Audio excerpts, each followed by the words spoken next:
just the fun banter, getting to know the band. But they'll be condensed into 30 minutes or less on that specific topic. I think my most memorable moment, and it's probably the same for you, was when we did our little stint at Fork Fest. Summer of 26 is going to mark 35 years of the two of us in doing creative things together.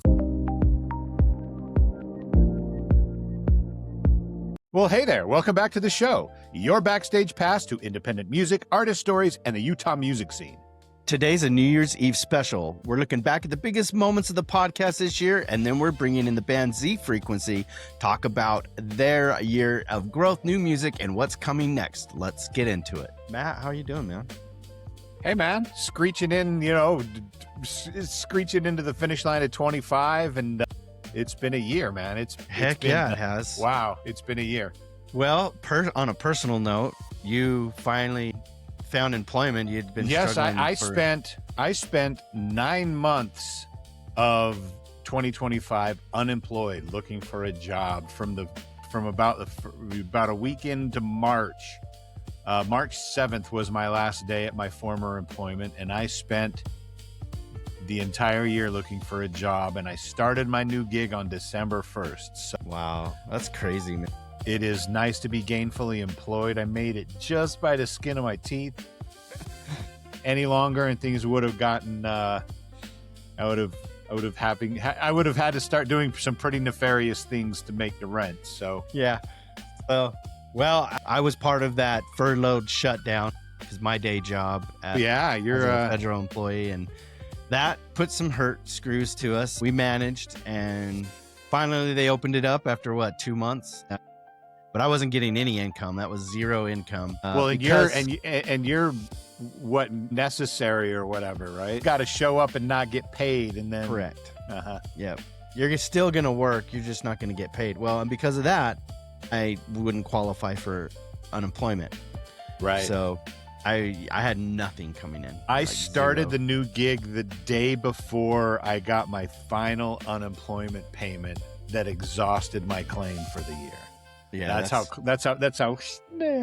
So thank you, iDrive Fulfillment, for giving me a job. I appreciate you. I love you. There you go. New Year's Eve episode, volume 2 or round 2. Ding, ding, ding. For here we go, man. So yeah, I mean, what do you think, Zach? What would you say is our biggest milestone or breakthrough moment for the pod this year, man?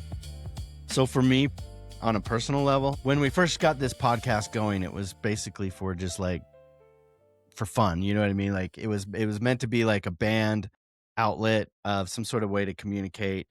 And originally I thought that because I just thought nobody would really be interested in doing interviews and stuff like that. But I was way wrong.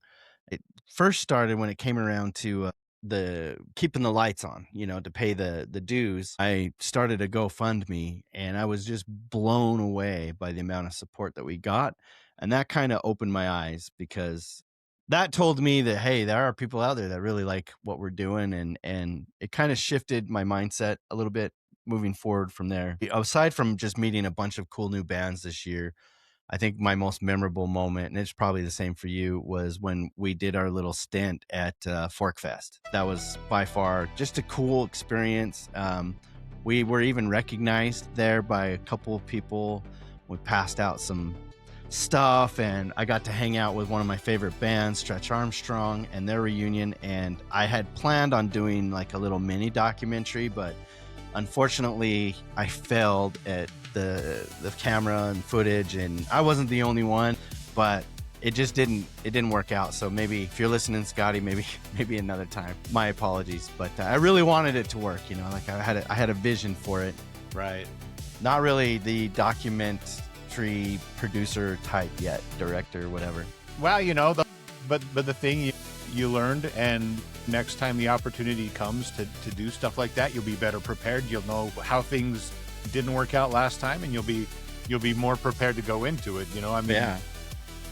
You definitely have invested in the gear to do it. You've invested in learning how to use the gear, and so I think that it's all a growing process. Sure. And I think having some sort of a plan, like an agenda that relays between myself and whoever I'm making the documentary on would help. And that and just having cameras up rolling all different places just all the time, you know, Right. and just soaking up footage, especially if you're trying to capture like the, you know, in the real moment sort of thing. I wasn't saying that all the footage I got was bad, but the ones that I really wanted to work were the ones that did.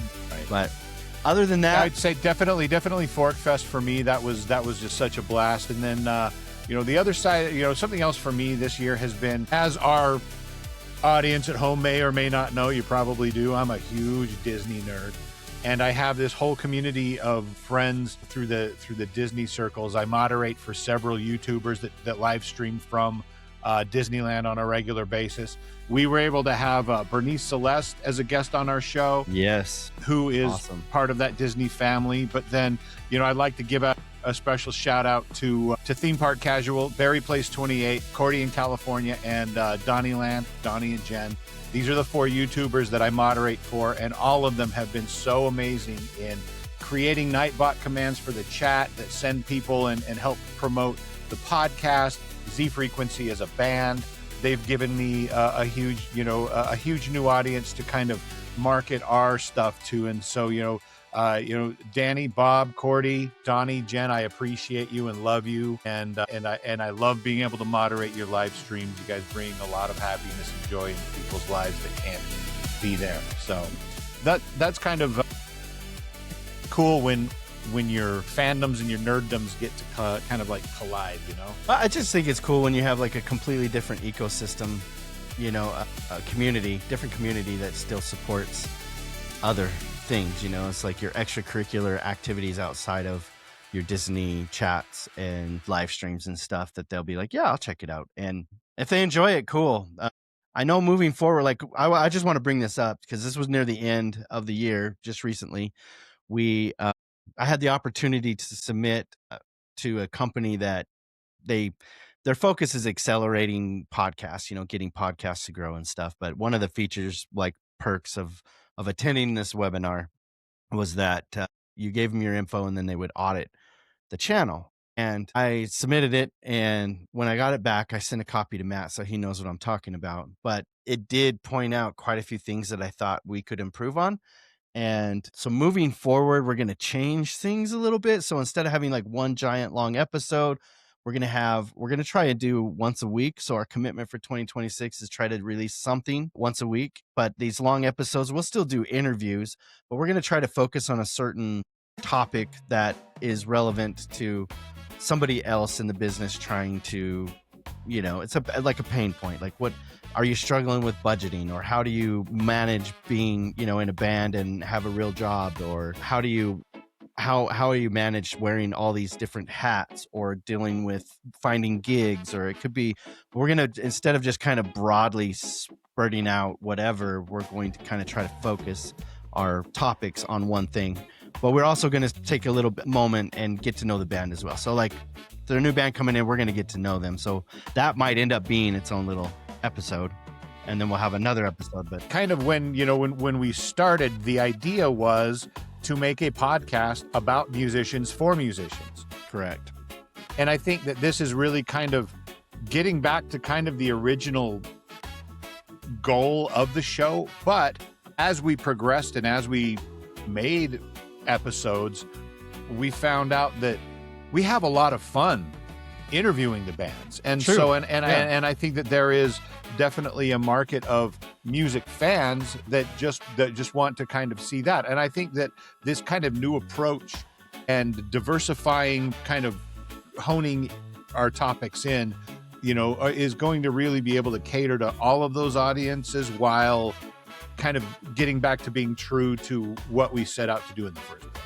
Correct. So one of the things that it also mentioned, you know, because about halfway into the beginning of summer, I started kind of shifting gears away from the podcast. Not that I was dumping it or anything like that, but I was putting focus in the band because we got a full band now, a live band. We're rehearsing. We're getting ready to play gigs. We got a new song coming out, and we're going to have the guys on a little bit later, or some of the guys anyway, to come on, and we're going to talk about it. But I was almost on the verge of burnout with the podcast, you know. But then when I saw the review or the audit, basically in a nutshell, it came down to like, look, you guys, what you guys are doing is good. You just need to be a little bit more targeted, and you just need a little bit better packaging, which is your name. Like the biggest thing, they're like, ZHC podcast doesn't really mean anything to anybody, and he's right, you know.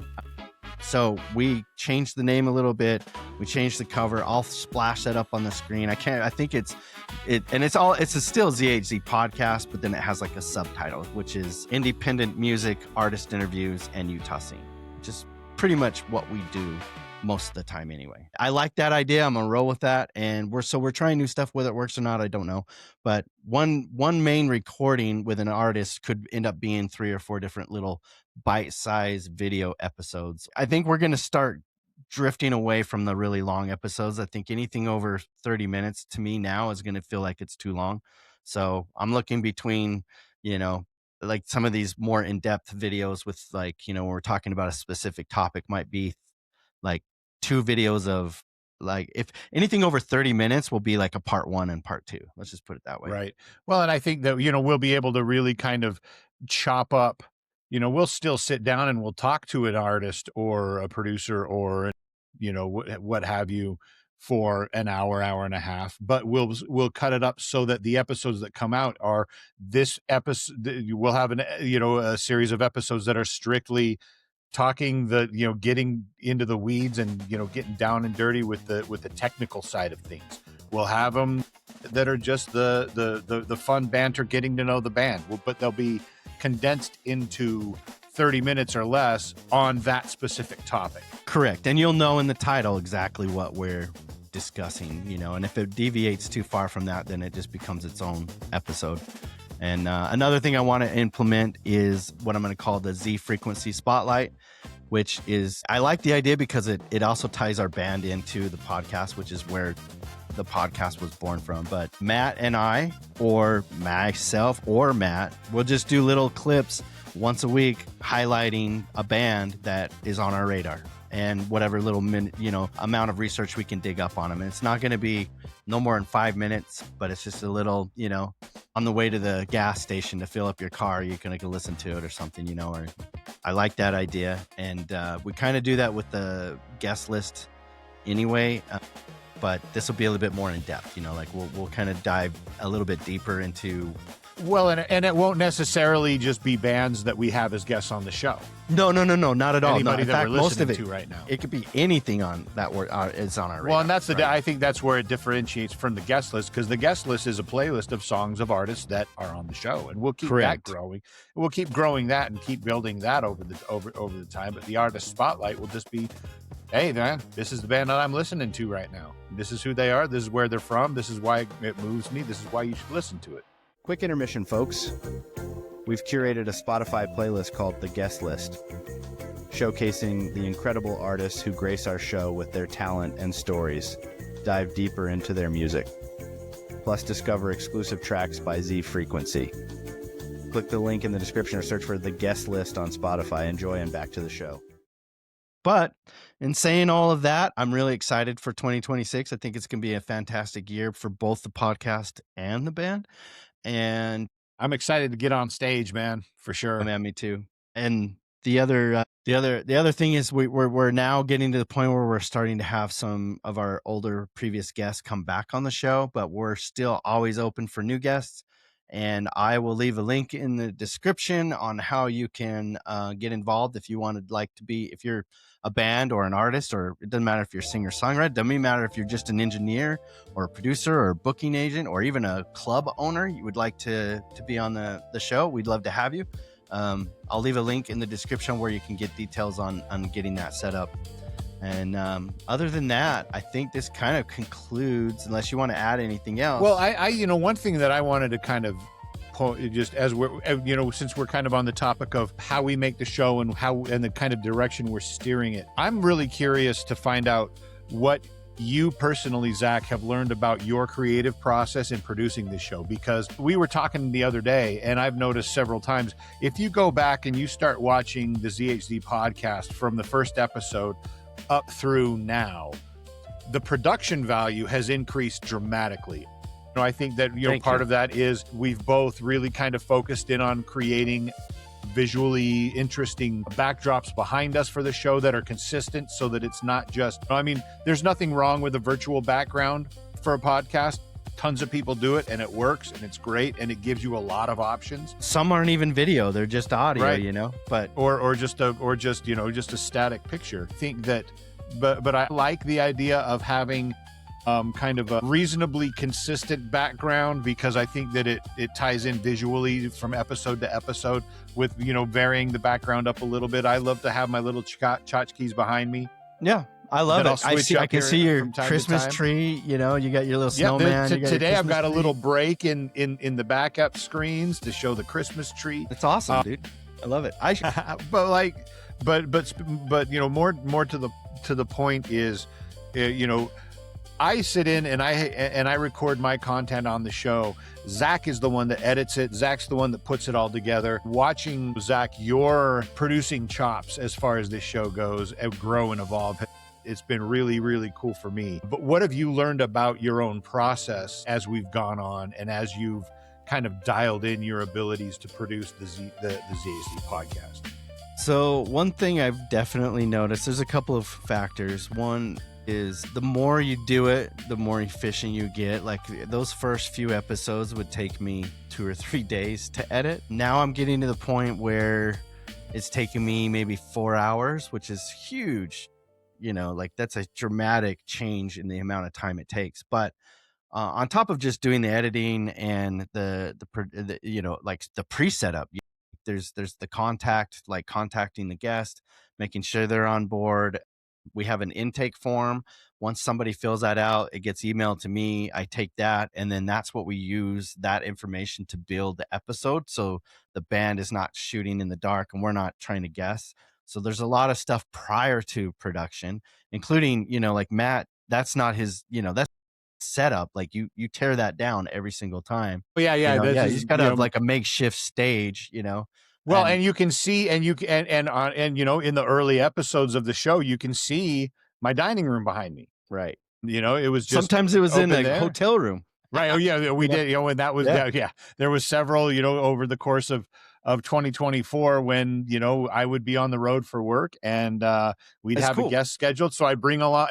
But even then, the evolution of things, I started bringing couple of little props, some colored lights, a lava lamp or whatever, to have even just in the background in my hotel room, so that it would be something that wasn't Right. just the Holiday Inn in Cheyenne, Wyoming behind me. It was the Holiday Inn, but it was kind of some cool lights and a little bit of You played with the cards you were dealt, absolutely. Well, and I have a bag, and I had a whole setup. I'd bring my ring light and my mic rig, and I'd have a whole gig bag of podcast gear that I'd haul on the road with me when I travel. That was your podcast bag. But one thing I do want to mention before we move on is when I decided I wanted to do a podcast, and I hit Matt up, said, "Hey, I want you to co-host with me," and he's like, "Absolutely." I was sold on the Riverside platform, and everything that I do that you see on either YouTube or on Spotify or whatever you're seeing, the video or audio, it is all done on Riverside. I don't take anything outside of that. Like even the little clips you see on the socials, all of that is done on Riverside. And so Riverside, just in the last year, has grown so much in all of its abilities to do things that it's now, and that I think is a contributing factor to leveling up our show as well, because as new features of Riverside come available as a user, I implement those, techniques or, little cool gadgets or ideas of production into our videos, and that it starts leveling up. And I have noticed some people say that, like, "Whoa, your productions are starting to look really good." So saying that, thank you, Riverside. Love you. I'm part of their beta tests chat group, and they're all awesome guys. I've had a chance to meet some of them, and they just keep pumping out cool stuff all the time. And I'm sure this year is going to be no different. Like, I'm at the point now where I'm like, you guys are moving so fast, I can't keep up with the you know what I mean?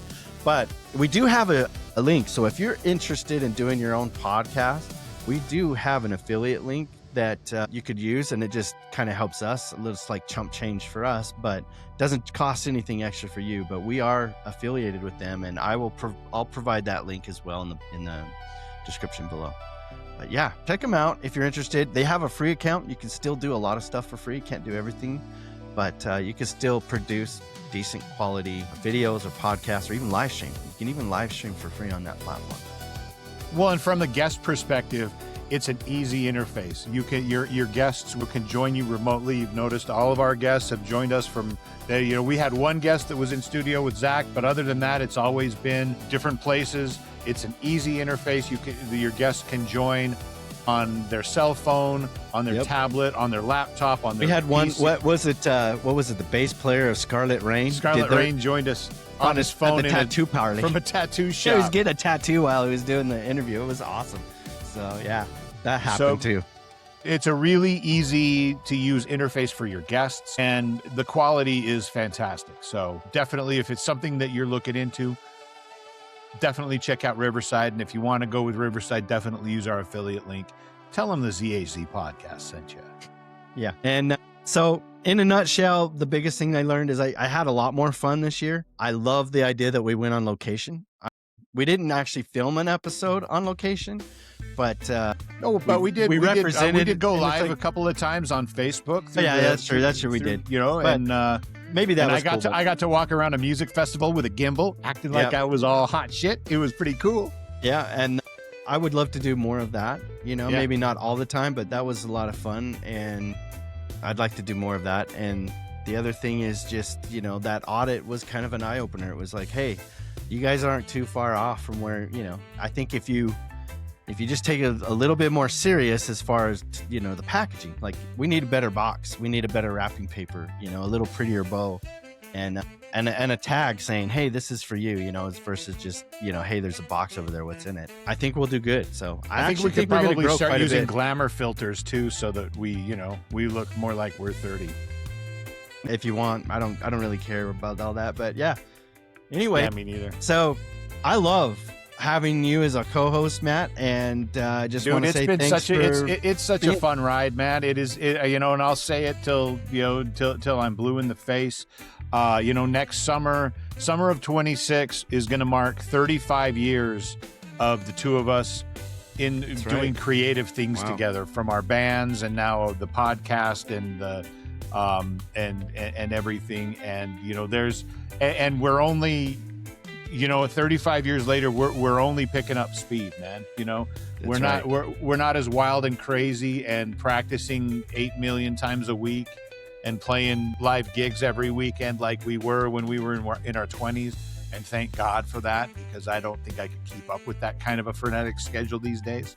Yeah, no. And that's the thing, the challenging thing, like you had said, I do a lot with the band too. And it feels like it's like a teeter-totter. If I'm going to put more energy in one, the other one starts to slip a little bit, and then back and forth. And I'm okay with that. I really am. The way that I've designed this podcast behind the scenes or under the hood is designed to kind of, I wouldn't say self-sufficient. It doesn't run by itself, but it's set up to make it pretty smooth so that I don't have to focus a terrible amount of energy in the front. It's usually in the rear after the recording. Well, and I think that this new kind of direction, I guess, as it were, this new kind of game plan that we have for it is going to allow us to spend the same amount of time recording the content, but enabling us to have more unique content to share and to space out, so that instead of spending an hour and a half recording an episode, releasing that episode and having 8 to 10, promo clips to release after that episode to promote it, we'll now have 2 or 3 mini, self-contained episodes. So that'll be 3 episodes in itself worth of content, plus promo clips for that. Plus, it'll be a bigger presence on our diversify. Part for sure. You're just going to see us. You're going to see a presence of us more often. And Matt's right that as far as recording goes, because it's like we're doing one main recording, but it's going to be kind of chopped into 2 or 3 different episodes. If we don't have anything coming up, Matt and I decided we're going to create our own little mini episodes where we talk about something specific or some fact or statement or history lesson or whatever. It's still going to be these mugs, though. There's no getting around that.